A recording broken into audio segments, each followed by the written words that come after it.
ஓம் ஸ்ரீ குருபியோ நமக. நன்றாக குருவாழ்க, குருவே துணை. பரபிரம்ம ருத்ர காயத்ரி ஞானஸ்தலத்தின் நண்பர்களுக்கு வணக்கங்களும் வாழ்த்துக்களும். 7 நாட்களுக்கான பலன் 12 லக்னத்திற்கும் வாரந்தோறும் நம்ம கொடுத்துட்டு இருக்கோம். அந்த வரிசையில கடக லக்னத்திற்கு இந்த பதிவு. உங்களுடைய லக்னம் கடகம் என்று வைத்துக் கொண்டால், இந்த கடக லக்னம் என்பதை 1ஆம் இடம் என்று வைத்துக் கொள்ள வேண்டும். அப்படிதான் 1லிருந்து வரிசையா எண்ணி 12 பாவங்களுக்கு 12 விதமான பலன்கள். இந்த 12 பாவங்கள் என்பதுதான் நம்ம வாழ்க்கையில நடக்கக்கூடிய நல்லது கெட்டது. அப்ப இந்த 12 பாவத்திற்கு அடிப்படையாக விளங்கக்கூடியது இந்த லக்னம். அதனாலதான் நம்ம லக்னத்தை அடிப்படையாக வச்சு பலன் எடுக்கிறோம். தொடர்ந்து உங்களுடைய லக்னத்தை கண்டுபிடிச்சு வச்சுக்கிட்டு இந்த பதிவுகளை பார்த்து வாங்க. அது போக இன்னும் நட்சத்திரம்தான் பலனை தருது. அந்த நட்சத்திரத்துல பல பிரிவுகள் இருக்கு. அந்த நட்சத்திரத்தை உள்பிரிவாக உபநட்சத்திரம் என்ற வகையில டீப்பா டிகிரி சுத்தமாக ஆராய்ந்து நம்ம விதி கொடுப்பினை 12 பாவ கொடுப்பினைகள் அறியக்கூடிய முறைதான் இந்த அஸ்ட்ராலஜி, பாஸ்கர் அஸ்ட்ராலஜி சிஸ்டம். இதை பயன்படுத்தி தொடர்ந்து பாருங்கள். இப்ப சனிக்கிழமை அன்னைக்கு பிப்ரவரி 24 சனிக்கிழமை அன்னைக்கு மக நட்சத்திரம். இப்ப கடகத்துக்கு 2ஆம் இடத்துல சிம்ம ராசியில சந்திரன் இருக்கார். லக்னாதிபதி 2ஆம் இடத்துல இருக்காருன்னா என்ன? பணம் சார்ந்த பேச்சு, பணம் சார்ந்த நம்முடைய செயல்பாடுகள், அதற்கான ஒரு வழிமுறைகள், நமக்கு பணம் சேரக்கூடிய ஒரு அமைப்பு அப்படிங்கிறத எடுத்துக்கலாம். அதே நேரத்துல மகம் என்கின்ற நட்சத்திரம் கேதுவனுடையது. அப்ப கேது எங்க இருக்காரு? நம்மளுக்கு 3ஆம் இடத்துல சந்திரனுடைய நட்சத்திரத்துல இருக்காரு. அதனால நம்முடைய அறிவை பயன்படுத்தி, தகவல் தொடர்பு சாதனங்களை பயன்படுத்தி, நம்முடைய உழைப்பை பயன்படுத்தி நம்ம சம்பாதிக்கிறத காட்டுது. அதன் மூலமாக உங்களுக்கு பணவரவு வரக்கூடிய நாள் இது என்றது காட்டுது. அதனால கலைத்துறையில இருக்கவங்க, ஐடி லைன்ல இருக்கவங்க, கமிஷன் துறையில இருக்கவங்க, எழுத்து ஒப்பந்தத்துல இருக்கவங்க மற்றும் மீடியாவில் இருக்கவங்களுக்கெல்லாம் சிறப்பான நாளாக இருக்கும். பணவரவுக்கான நல்ல நாள். அடுத்த நாள் ஞாயிற்றுக்கிழமை பிப்ரவரி 25 பூரம் நட்சத்திரம். அதாவது சிம்மராசியில சுக்கரனுடைய நட்சத்திரத்துல போறாரு. சுக்கரன் திருவோண நட்சத்திரத்துல சந்திரனோட பரிவர்த்தனை வாங்கிக்கிறார். 7ஆம் வீட்டுல மகர ராசியில திருவோண நட்சத்திரம் இருக்கு. இப்ப சந்திரன் சுக்கரனுடைய நட்சத்திரத்துல இருந்தாலும், சந்திரன் இருக்கிற இடத்துல இருந்து சுக்கரன் எங்க இருக்காரு? 6ல இருக்காரு. சுக்கரன் இருக்கிற இடத்துல இருந்து சந்திரன் 8ல இருக்காரு. அதனால இன்னைக்கு என்ன அப்படின்னா, பிறரை நம்பி செய்யக்கூடிய காரியங்கள், பிறரை நம்பி பணம் கொடுக்கல் வாங்கல் சம்பந்தப்பட்ட காரியங்கள், இதெல்லாம் கொஞ்சம் எச்சரிக்கையா இருக்கணும். ஏன்னா செவ்வாய் கிரகமும் அதே திருவோண நட்சத்திரத்துல இருக்கு. ஏன்னா நம்மளுக்கு தொழில் கிரகம் 10ஆம் அதிபதியே செவ்வாய் தான். அவரும் சுக்கரனும் சேர்ந்துக்கிட்டாங்க.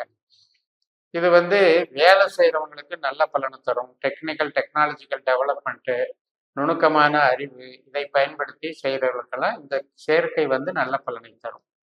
சொந்த தொழில் பண்றவங்க மட்டும் கொஞ்சம் எச்சரிக்கையா பார்த்துக்கணும்.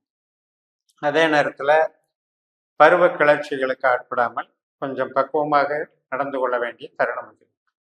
அடுத்த நாள் திங்கட்கிழமை பிப்ரவரி 26 உத்திர நட்சத்திரம்.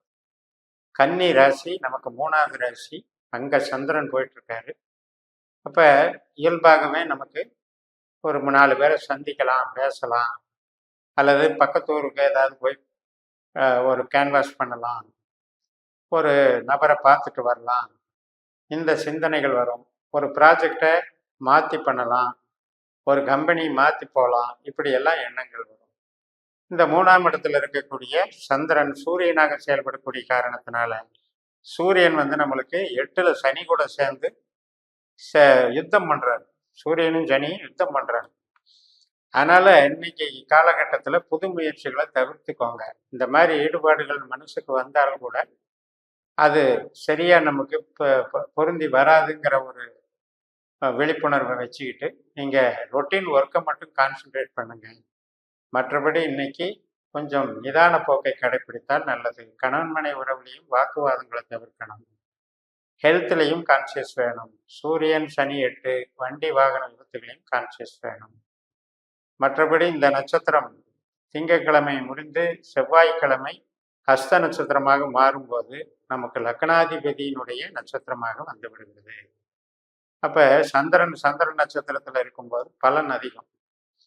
மனசுக்கு சந்தோஷம், ஒரு சுபகாரியங்களுக்கான நிகழ்ச்சிகள், குழந்தை பிறப்பு, திருமணத்துக்கு வரன் பார்க்கறது மற்றும் கலைத்துறையில் இருக்கவங்களுக்கு, கமிஷன் துறையில் இருக்கவங்களுக்கு, எல்லா துறையில் இருக்கவங்களுக்கும் இன்னைக்கு நல்லா இருக்கும், சந்தோஷமான நாளாக அமையும். அதே நேரத்தில் உற்பத்தி சார்ந்த துறையில் இருக்கவங்களுக்கு ப்ரொடக்ஷன் லைனில் கொஞ்சம் மந்த நிலை ஏற்படும். பிப்ரவரி 28 புதன்கிழமை சித்திரை நட்சத்திரம், செவ்வாயினுடைய நட்சத்திரம். இப்போ நம்ம ஏற்கனவே சொல்லிட்டோம், செவ்வாய் திருவோண நட்சத்திரத்தில் இருக்காரு, சுக்கிரனும் திருவோண நட்சத்திரத்தில் இருக்காரு. ரெண்டுமே 7ஆம் வீட்டில் சேர்ந்து இருக்கிறாங்க. அப்படின்னா என்ன அர்த்தம்? அந்த 7ஆம் வீட்டில் சேர்க்கை சந்திரனுடைய நட்சத்திரத்தில் இருக்குது. அப்போ அந்த சந்திரன் செவ்வாயினுடைய நட்சத்திரத்தில் பரிவர்த்தனை வாங்கிட்டு இருக்கிறாங்க. அப்போ ஒரு இப்போ நபர்களை பார்க்கறது, பழகிறது, பருவத்தில் படிக்கிற பசங்க பழகிக்கிறது, இது மாதிரி ஒரு பருவ கிளர்ச்சிகள் ஏற்படக்கூடிய தருணம் செவ்வாயும் சுக்கிரனையும் கொடுப்பாங்க. அதை நீங்கள் முறையற்ற வகையில் பயன்படுத்தினால் பிரச்சனை வந்துடும். ஏன்னா செவ்வாய் கிரகம் ஒரு பிரச்சனையை உருவாக்குறதுக்காகவே சில சூழல்களை ஏற்படுத்தி கொடுத்துருவார். அந்த விதயத்தில் மட்டும் ஜாக்கிரதையாக இருந்துக்கணும். டெக்னிக்கல் லைனில் இருக்கவங்களுக்கெல்லாம் இது பெனிஃபிட்டாக இருக்கும். ஆராய்ச்சி துறை, நல்ல டெக்னாலஜிக்கல் டெவலப்மெண்ட்ஸு, வாகனம், ரியல் எஸ்டேட்டு, ஆட்டோமொபைல் இண்டஸ்ட்ரி, கருவிகள் செய்கிறது, ஏரோநாட்டிக் இன்ஜினியரிங், இது எல்லாமே டெவலப்மெண்ட்ஸ் நல்லா இருக்கக்கூடிய நல்ல நாள். அடுத்த நாள் சுவாதி நட்சத்திரம், பிப்ரவரி 29 வியாழக்கிழமை. துளாராசியில் சந்திரன் போகிறார், நமக்கு 4ஆம் வீடு. அதனால் என்னென்னா ஒரு படிக்கிறது, பொருள் வாங்கிறது, உறவினர்கள் ஈடுபாடு, இதுக்கெல்லாம் சாதகமான நாள் தான். அதே நேரத்தில் நமக்கு வெளி வட்டார தொடர்புகள் அதுக்கும் ஏற்படுத்தும். கமிஷன் வகையில் இருக்கவங்களுக்கு, லாஜிஸ்டிக்ஸில் இருக்கவங்களுக்கு, டிரான்ஸ்போர்ட்டில் இருக்கவங்களுக்கு, அவங்களுக்கும் ஒரு சில ஈடுபாடுகளை கொடுக்கும். பட் என்ன அப்படின்னா, ராகு புதனுடைய நட்சத்திரத்தில் இருக்கிறதுனால எதையுமே ஒரு 2 தடவை செய்ய வேண்டி வரும் இன்றைய நாளில். அதை பதட்டப்படாமல் பார்த்து பண்ணிக்கோங்க. உங்களுக்கு ராகு இப்போ நமக்கு 9ஆம் இடத்துல போயிட்டு இருக்காரு. 9ஆம் இடம் என்பது புதிய புதிய மாற்றங்களை உருவாக்குவது, புதிய புதிய செயல் திட்டங்களை வடிவமைப்பது, புதிய நபர்களை சந்திப்பது, புதிய படிப்பு, அடிக்கடிக்கு மேல் படிப்பை வளர்த்து கொள்வது, ஆன்மீகத்தில் ஈடுபடுவது, எல்லாம் 9ஆம் இடம் தான். அதே மாதிரி அந்நிய சகவாசமும் 9ஆம் இடம் தான். அதில் அவங்களுடைய ஜாதகத்தின்படி அவங்க அந்த ராகுனுடைய தன்மையின்படி அந்த ராகு நல்லதோ கெட்டதோ செய்யுங்கிறத மனசில் வச்சுக்கிட்டு கொஞ்சம் பக்குவமாக நடந்துக்கணும். கடைசி நாளான மார்ச் 1ஆம் தேதி வெள்ளிக்கிழமை விசாகம் நட்சத்திரம் நண்பகல் 12:48 தான் அந்த குருவனுடைய விசாக நட்சத்திரம் தொடங்குகிறது. இப்போ கடகலக்னத்துக்கு குரு 10ஆம் வீட்டில் இருக்காரு, சுக்கிரனுடைய நட்சத்திரத்தில் இருக்காரு, சுக்கிரன் 7ஆம் வீட்டில் இருக்காரு. அதனால தொழில் பலம் நல்லா இருக்கும்.